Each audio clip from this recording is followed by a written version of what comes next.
will be undergoing SGLG. Are they like all contenders? Isang ano na spot na ako dyan sa Table lang yun. Similar stories. Similar.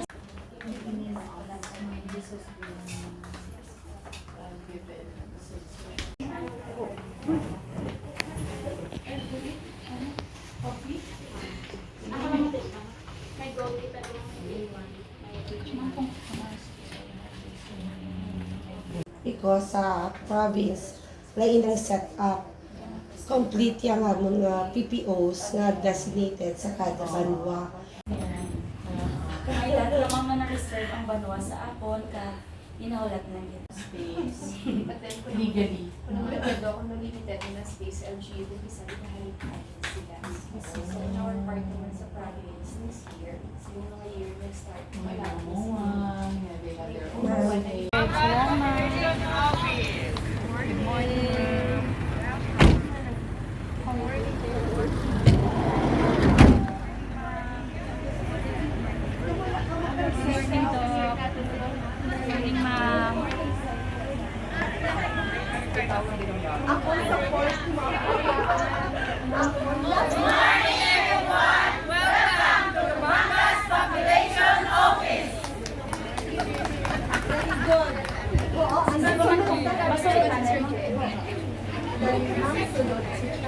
Higher. So, it's an advantage na tani. So, ang ginubra sa among previews.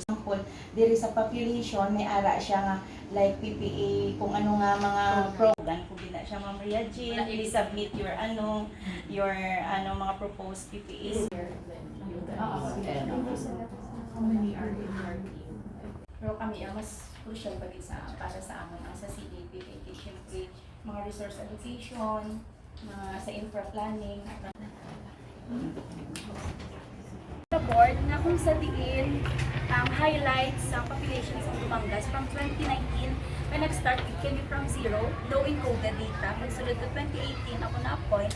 So 2019 naka-start kami sa pag-encode sa data. Itsugudan 2015 to 2024, that time sa pag-prepare sa na kung sa diin ang hapsang population mabalaan naton kung pila kag hapsang population is older than 29 sa 2020 nga kung sa diin may analysis kag interpretation increase from 595 person per square kilometer in 2019 to 618 in population density may lead to increased pressure on local resources and infrastructure natin accounting for around 54.55% in 2023 nakabutang to prevent information overload. That's why naging infographic na namin niya sa Barangay Ermita ating na BSPO.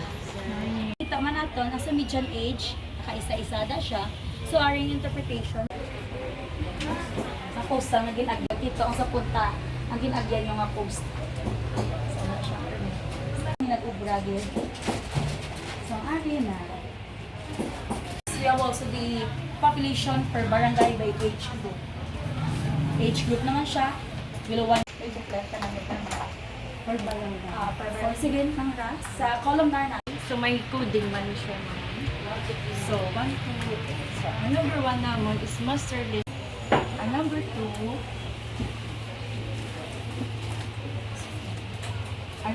naman.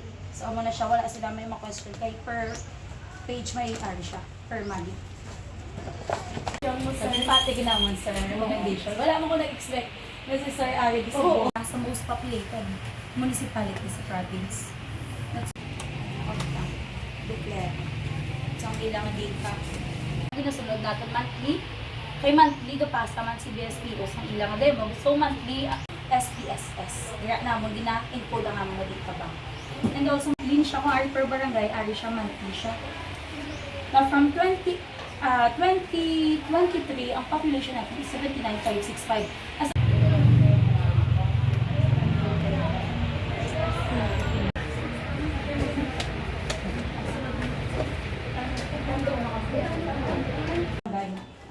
monthly, 2019 to 2023.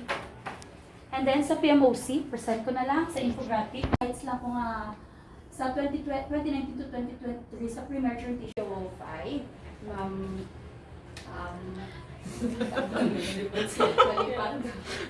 Ma'am Shazana, from BDILG. So sa Antigua siya si Ma'am naka-base. PSA, we have of course the native of Dumangas, surgery, and we have surgery in Lugana. We are also joined by our division chief from the Development Management Division of the Provincial Population Office, Ma'am Shalene Hidalgo. And the supervisors ng 4th District sa PPO po natin, Ma'am Maria Ligaya. Ever supporting supervisor namin. So, to our dear evaluators, kag sa tanang nga ari subong, maayad-ayad nga aga.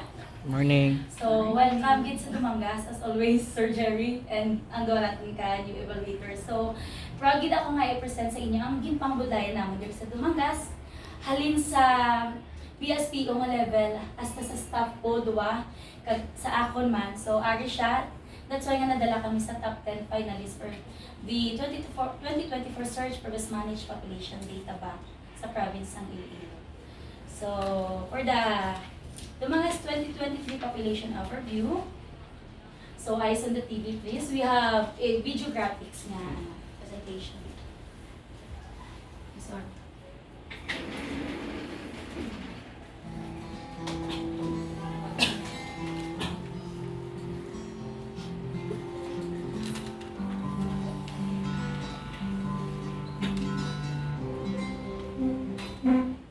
Welcome to our overview of the 2023 Municipal Basic Population Profile for Dumangas. Today we'll explore key figures that shape our community. Barangay Service Point Officers nga nag-welcome sa inyo kagina. So, ari siya. And then, ang two staff ko na-introduce ko naman, si Alan Maybe Olivar and si Miss Dina Dumangas. And ang for record. So, ara siya. Kagina naman namon ang man ni MPDO kung sa diin ang lote man, communication letter, nga file gina naman para may balikan kita. Activities, project or programs, mga activity design sa budget namon 2024 lang kakita. Work plan, monthly accomplishment, PTR. So, isa-isa gid. So, semester lang. 18 requests, 795 records. Ang requesting agencies nakabutang man. Engineer Mary Rose Pinita. So, for Sir Jerry, dulutan na lang. Ang iyang gina-request na PPAs. Tapos, ara man na siya sir ang data, ang population data, ari man siya sir sa atong socio-economic profile. So, ari siya sir. Ari, tapos kabutang na nata siya sir ang source na ginkuhaan na doon. Ang source sa Mas ina siya sir, mas na-upgrade ina naton ang socio-economic profile, nag-ecological profile na kita subong. population data in the municipality of Dumangas. 2 consecutive years na nga nagapakanda kami. So kami yan, nag-PPO 1 is kag uniformity man sa among mga files kung blue tanan siya. The shape of a home. So daw balay siya, di ba? Symbolizing our vibrant community of 79,565 individuals across 18,820 households. It features a sliding door, sige slide, that opens to reveal additional data inside. From 2019 to 2023, ang data, ang top 10 barangays nakabutang gida. So amo man ang amon nga mapabugal man ang top 10 in terms sa highest population density, age dependency ratio, teenage births kag illegitimate births ginimoan ko siya. So nagarepresent lang na sa information collected sa aton nga BSPO sa kada household. That's why amo na ang model sa among nga data board is balay siya. So our population information data board exemplifies excellence in data management through comprehensive analysis and interpretation. So, muna ang pagbago naman subong with comprehensive analysis and interpretation, nag-represent ko gina. So, we prioritize accuracy, accessibility, and community relevance, ensuring that our data not only informs, but also empowers stakeholders to make impactful decisions. So that's it. Thank you so much.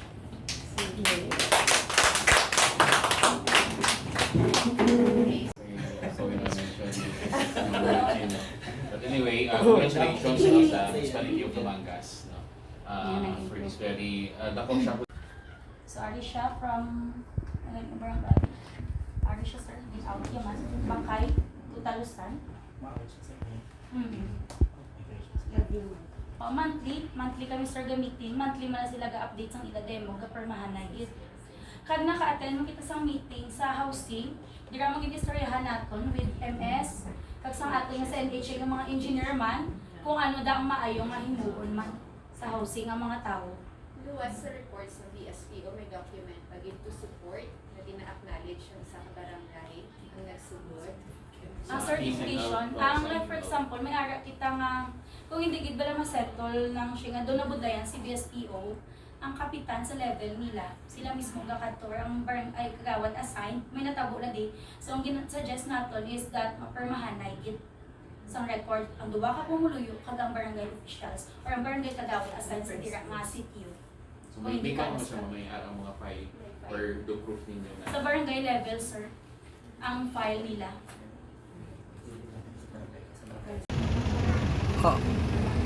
Video naman. 1 Dumangas on 3. Down and I. Down. And action. Pero I think kamay naman siguro ang differences. Pero syempre pag napunti ka sa next photos ng CDMS, dito natin makita ang mga aton na mga spot map subong. Pwede na siya, kay may ginakatawa ng LG machine file, makita na yung mga industries na available. Like for example, sa PD Montfort North, kandi pa doon kalawang natin kay basic katawang population, basic may mga needed mga industries na dapat dito to cater to the basic services. So, okay, medyo na ano man ako kay in terms of your innovations, no? Naging kapitin mo. Siguro additional question ko siguro first is how many indicators or variables ginamitin niyo? For maintaining 60 variables, sir, kag ginatinguhaan gid nga yearly na ma-maintain gid siya namon. That's why nga naga-print kita for validation sa barangay para ma-update na nila ang ilang correction or kung may pagbago or like for example, kung in school siya basi nagugta siya out of school, naman na siya wala sir. So ginasunod na kadwa na ako na stop their encode kag si BSPO man ang nagabulig-bulig encode kung sagad siya pero ang demo gid ang ginapaano ko sa BSPO kay ila gina reference. So out of the 60, pila siya ang masinaton nga gina-utilize or gina-request sa inyo or ginagamit? Mga 99.9%. Ano siya ang 0.201 niya?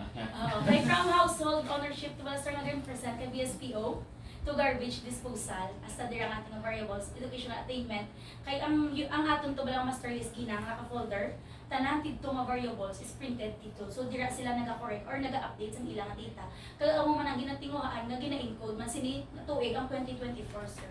Okay, so kumbaga all of the data na gina-collect niyo, Natinguhaan din, sir. gina-utilize yun. Okay, so that's good, no? And siguro sa dira siguro follow-up question ko.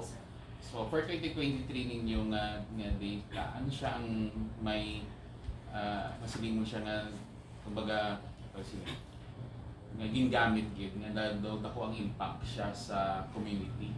So ang atong Through your siguro data, nga siya na project or programs na gingamit, no? Not only for LGU but ano siya masiling mo siya nga kita ko siya impact na turn into program or project. So ang sa aton nga sa child funding wala sir kay contest sir. So hindi ko benefit. Pero sa barangay naman na level, sa profile nila sir, ginagamit man na sa ating nga kalahi seeds sa ilang mga project nga gina-implement diri sa Dumangas, mag-ano karsada, kung sa din nga gid nga pumulyo nga ay amo ni populated na di so ang karsada dapat amo na sa kalahi seeds nga project sir. Kaya nag-request man sila diri sir. Kag si BSPO man mismo ang ginapatawag nila kung mag-meeting sa barangay na level para sa ilang data. So may next question siguro duha lang siya para how do you handle I know nga one of the criteria siguro policy sa LGUs sa ato na housing project is dapat ito gina-monitor gid siya no na may ga-istar kay kung wala di ba i-kwaon sa ila. So how do you manage or how do you ensure nga wala sang double duplications nila because I know nga common sa mga nag-a-start sa housing may ara man sila naraan nila na balay. Nabalay. So kumbaga ang iba natulugan ng bala. So how do we ensure nga So, wala siya sang obligation. So, challenge gid ni sa amon, sir, especially sa BSPO, ang sa housing nato. Kaya kisa maras lang ang tao, ay dito nag-star sa housing para sa, star relief goods. Si ma'am siya gina-relate sila sa MS.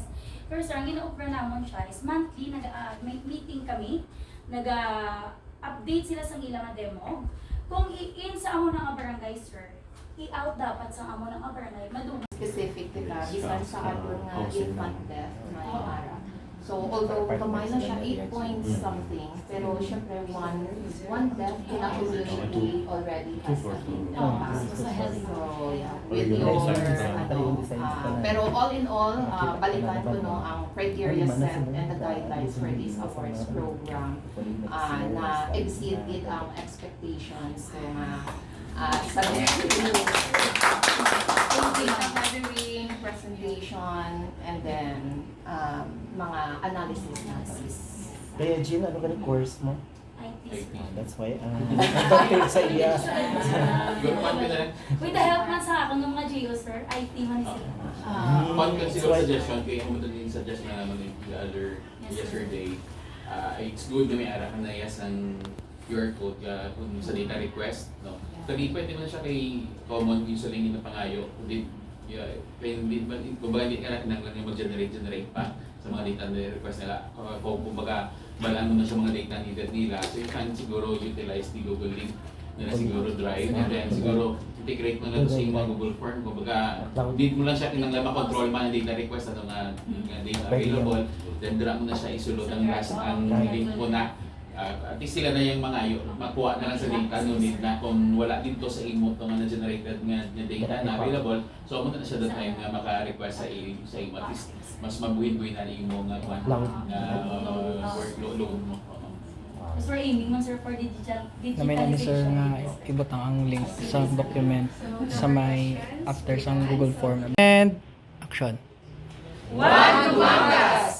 Good day. Yung nga SBs, very important kaya mo na agenda. So kung hindi ko kakahalin balauna. Anyway, wala pa mo sila natapos pero nag-essential ako. So welcome gid sa aton nga mga evaluators. I know si Sir taga Dumangas gid aton. So board siya. Hello. Upod ko si board for 3 years sa Sangguniang Pananawigan. Very close gid kami. And I'm happy nga na nakasulod ang Dumangas sa aton nga top outstanding population office. This is a good program kasi it incentivizes each population office nga ma-hit bala ang mga target sang province, no. And I hope because nadala kami sa top 10 nga we have been doing our job well, no. Of course headed by sa aton nga population officer. Sa amon man on our part sa Dumangas sa LGU in behalf sa ating mayor, ang commitment namon bala to help the office and to help the needed data gathering ara gid, no. And ang bali ma'am nag-request ang aton nga mga BSPO nga i-increase ang allowance, and it was not a hard decision man for the Sangguniang Bayan, no. And kung ano man pagid ang mga need, kita man naman actually sa barangay, as someone man nagpanaog man sa barangay, makita naman nga actually, aside from mga BHW, tanod, sila ang isa sa mga pinaka-active man nga components ng barangay, no? And very important din sila sa aton nga opisina and sa aton nga LGU. So, kapasalamat din kami nga ari subong aton evaluators. Hopefully, kung may makita kamo ma'am, sirs nga kulang pa nga kulang sa amon banwa, feel free to critique us and to advise us. Kaya kami willing gid, especially sa mga improvement nga kaya pa namon. Kay in every office there's always room for improvement. And ang importante lang nga maka-admit ang administration or ang local officials nga may room for improvement. And sa amon nga part kung ano man ang kinahanglan, mabuli kita. Salamat. That's why sir, this time sa Dumangas, digo, kay tama gid ka supportive ang atong nga LGU. That's why nga kita may pinakadako nga allowance SB sa whole province ng Iloilo. Sa municipality lang, ay ang Pasig City 12,000 SB, si Pasig City galing. Lagso na ni So 11,000 SB. Mas supplemental na siya next year kaya pag lagso niya na Para sarado na SB, 12,000. No, so actually no, kalabanan no, relative no sa criteria natin nga inset, actually no, based on your presentation kag sa responses mo kadina no sa aton duha ka evaluators na answer naman no ang mga questions that I also have in mind. Una siguro no na appreciate ko, this is I think no ang una nga office nga nakita ko, but hoping may ara pa man sa mga masunod. May data, notes, and then I really appreciate nga ikaw mismo nagbutang analysis, interpretation, as conclusion naton, which is very essential kay nakita na naton ahead prior to your presentation no ang mga different plans of the LGU. So dako gid siya nga bulig, and I believe no, although hindi ko na siya pagpamaguton, active man guro kita no, involved din kita sa local development planning sa LGU kay crucial din siya sa aton nga ecological profiling sa problem solution finding matrix na essential siya nga part sa damo-damo nga part of our city. Isa guro no sa ma-recommend napon, I already went beyond na lang no sa criteria sa aton ba lang citizens charter. I think for the whole municipality updated your SITCHA for 2023. Ano ko lang siguro no, kaya I think we have 3 no services offered. Mabalik lang guro kita sa EODB nga 3720 rule. 3 days only for simple transactions, like when you request data. May nakita ko to nga 5 days and 27 minutes. Although, na-share na ni mo nga within 2 days or even a day, makaya na siya. Pero for the purpose na lang, at least klaro, bisan sa SITCHA naton, nga nakita no, with the EODB naton for 2018, observe naton ang free 7-day na 3 days for simple transaction, 5 days for complex. Amo to pasok yang aton nga mga request for RP no, or aton nga attendance or something. Bisan gani nga replyan na naton kung hindi kita available, that's already an action. And 20 for highly nag-technical, like more on infra. Amo na to number 1 nga request for data kay in actual operations within a day or maximum of 2 days na nakakaya man natin. And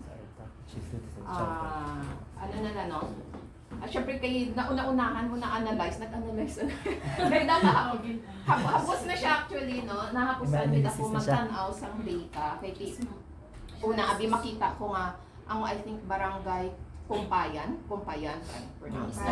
siya ang may highest no nga birth rate. Pero kung balikan no sa population naton daw, although hindi gamay naman siya gali. So kung tanawon sa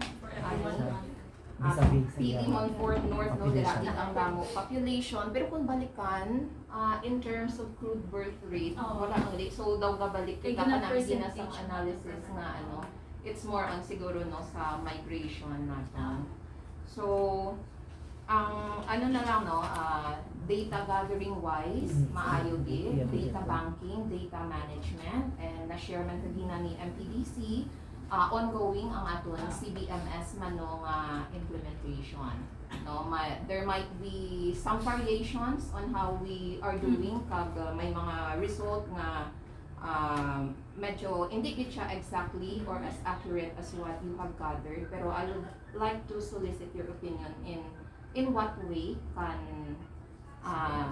your office and of course our CDMS team collaborate with each other para mag-ayo ang aso. Sa level namin siguro, maka-help kami with, na maka-provide kami sa accurate data for CBMS. Sa atin ng mga PSPO man, sa level nila, makabulig man to sila sa level namin. So, malagyan na sa kung gini mabulig ni CBMS, kay diba law ni siya, nakalayin siya. So, in response, gini siya sa SONA sa ating na presidente. nga sa digitalization man. That's why kag naka-system siya secure ang data kag accessible sa tanan kung ano nato gid si CBMS pursue gid sa Dumangas. Amo lang gid ang opinion ko ma'am. Siguro sa pros and cons naman, ang siyang pros, ang cons, kung internet dependent, ano pala sa data, mag-access, kung hindi to stable ang connection, so dire-dire lang kita siguro magpudlayan. Pero overall, dako gini ang mabulig ang impact niya sa community para ang policy makers naton makahimo sa impactful decisions para sa kaiya sa ilang constituents. Amo lang gid. Thank you. Pangis Universe. Pangis Universe. Thank you. The Pangis Universe. Actually, our two offices, CBMS started with the DILG, and when it became a law, dito na siya sa buong Kasi si CBMS, ma'am, amo na siyang ginala sa COPS na survey this year. Hoping nga with our devolved functions sa uli, basic pa lang no, ang CBMS, care off na siya sa aton mga municipal population office. Kay kanami sa mga data diri, and then kay medyo madako ang atos population data wise gathering maayo gid, wala gid ta problema no relative to this awards program, pero with the steadily rising, although hindi man gid siya tamaan gid ka steep gid tayo no nga ang pag-increase ng population. I think syempre need naton more on, di ba, mga siguro no mga careers, job opportunities, more industries here. Kasi dako it siya ang mabulig sang office with the good action on the part of the LGU nga ready kita for CBMS implementation. Kasi our data might not Silo lang siya ang mga best practices within the PPO, at least you've already shared no your knowledge, and then na-document mo na ang imo nga himo no nga at least masili mo nga kung baga nakakuha gid siya naka-trademark or nakakuha gid siya nga imo biniini siya no coming from your idea, and also you shared with siguro ang pressure nangyari na kay Sir Bon kung hindi mo kaya awarded sa best innovative May changes naman kita sa special award. So thank you very much. Thank you so much, And, good Sir luck Jerry. and good luck sa Doc and ma'am. Thank you. Additional. Wala lang, curious lang ako. I've listed some lang. In one of the data that we saw outside is one of those is utilization sa amunis, let's say natutod sila, may garbage disposal sila, may mga no. Was there ever a time that the DNR was able to tap your office to get the data so that they would have a project or a program for, let's say, for planning purposes? So, diri sa Dumangas, ma'am, so may Menro kami. Menro. Si Ma'am Flossil, ano man siya, sa text lang, kalang data, nag-email. So, si Ma'am Flossil, naka-ask man siya sa ato nga data. Ay, ma'am, sa messenger na lang. Messenger na Pero online naman siya, ma'am. Okay. So, online na siya ang ating request. Pero kung na-geo balan, kasi syempre, upod lang sa LGU. That's why na online, hapos na. Yes. So, may ara siya sa Waste Analysis and Characterization Study Plan sa Municipality of Dumangas. Ari, ma'am, ang chat.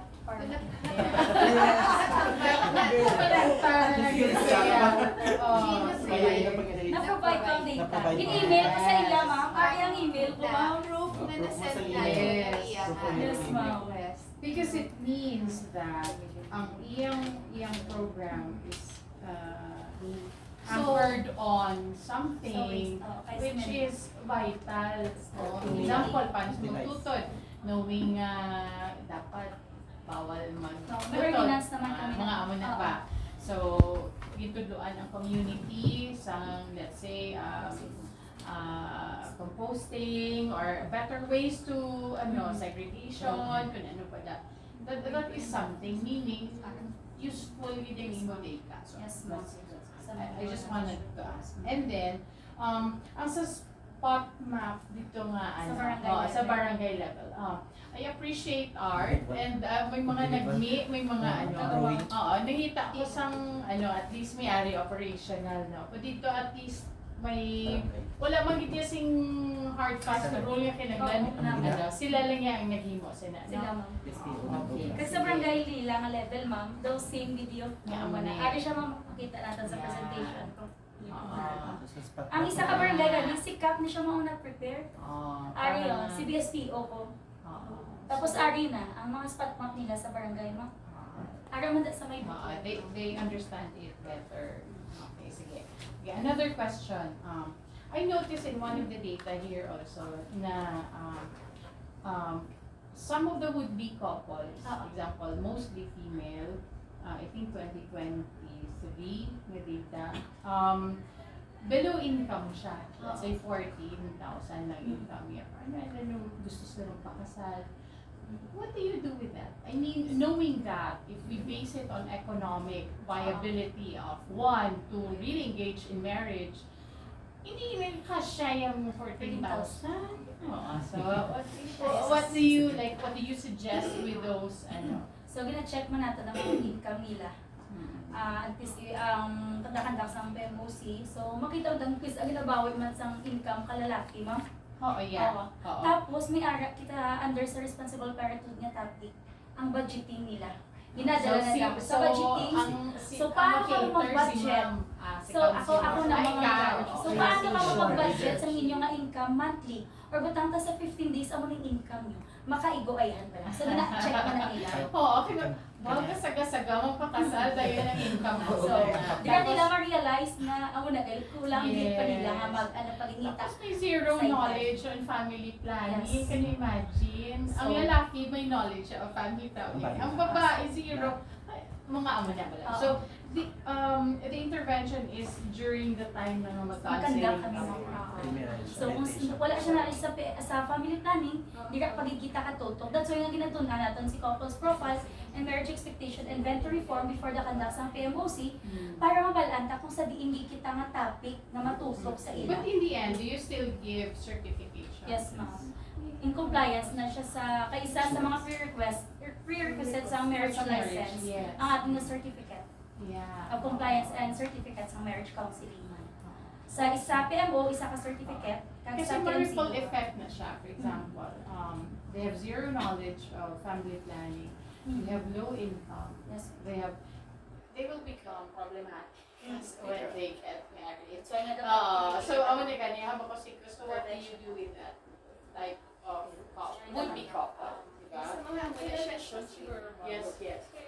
Isa na siguro sa purpose why we cannot impose. Yes.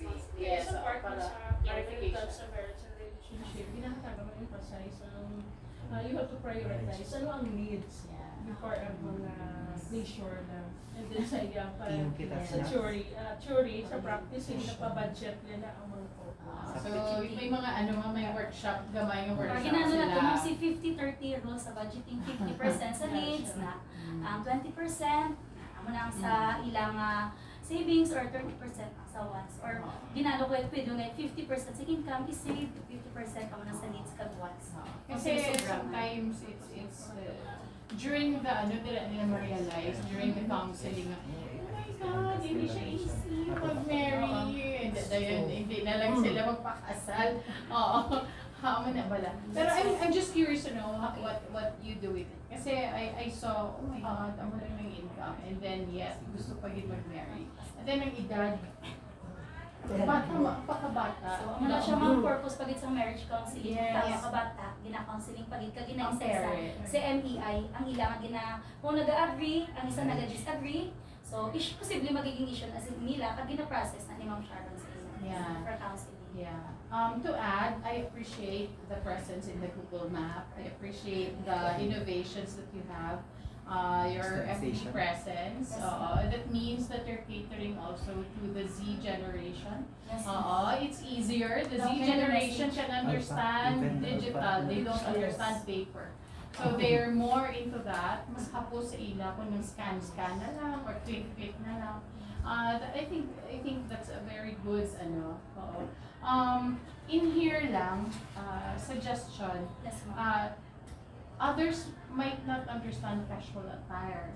Okay, I don't know kung ka-understand sa casual attire. Maybe islan mo ang ini isang sample, isang what is Okay, casual sige, sige. attire, Okay, ano, Or- pwede, parang or- part siya sa imo, ano. Yes, Or may Nagagana hiligay ko na na- version. Niligay noon version. Pants ka, blouse, or Hindi ka lang shirt. professional. Sige, Favorite. okay, get. Do something like that lang, ho. Because not all can understand English if we cater to that our clientele. Oh, that's why we have also the couples profile na Tagalog kag English man. So foreigner na siya siguro na mo galing design. May mga foreigner kami nga applicant. That's why. Sige, mamay na kami version maging nga So, Tagalog. congratulations. I think manaming mga innovations. Kaya gusto ko lang ipakita, mama. Sa version mo sa Tagalog. Oh, may Tagalog pa siya. May Tagalog version! Pag may deliver yun, version. That's why nag-iwo ako sa IEC brochure naton na Tagalog siya. Para Diba? Ay, sir, no. May Tagalog version si ma'am. Yung Tagalog ay parang may sapat siya. Yes, this is really what you call contextualization of innovation. So this is Sa brochure good. natin, nakanak sa arte. Ah. Kaya kung kisa may arte, man ma'am nga sa education level, wala nila daw. Yes. That's why nga, ang MEI kagkopos profile, Tagalog, hindi na patila panta. Kadang brochure lang, kag mamita. So, kay Chili sa Tagalog. Kay Chili sila. Oo. Yes. Or as good as Context